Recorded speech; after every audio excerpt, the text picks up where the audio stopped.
How to tell if you've got cocaine damage in your nose.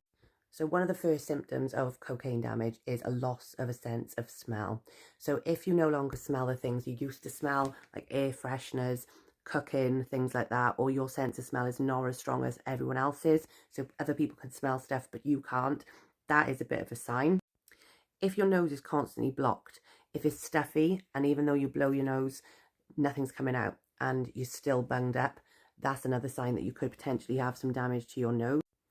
Nosebleeds, recurrent nosebleeds can be a problem as well. Also, if you get sinusitis, if you get pains in here or in here, that can be another symptom. But if you have nosebleeds regularly, it's worth going to the doctor and asking them to have a look.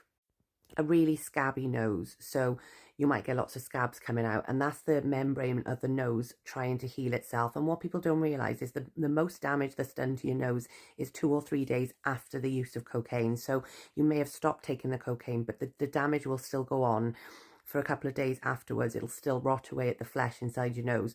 So it's really important, if you can, to use a saline wash if you are still using, to try and help your nose from deteriorating.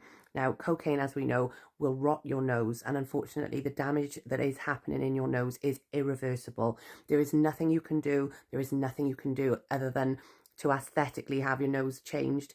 If obviously you needed surgery, you would be paying for that yourself. The NHS wouldn't cover you for that. But even after you stop taking cocaine, the damage can carry on. So don't think that you've got off scot-free if you haven't got any damage. I was very lucky that I didn't have a lot of physical damage to my nose. I do have holes in my throat. But one thing I will say is that since I've given up cocaine 7 months on, I have got this side of my nostril, which is my sniffing nostril, is always forming scabs inside, and I pick them and then my nose will bleed. I get that quite a lot and it hasn't gone away. And I think that's probably damage from long-term cocaine abuse. So those are some of the signs, guys.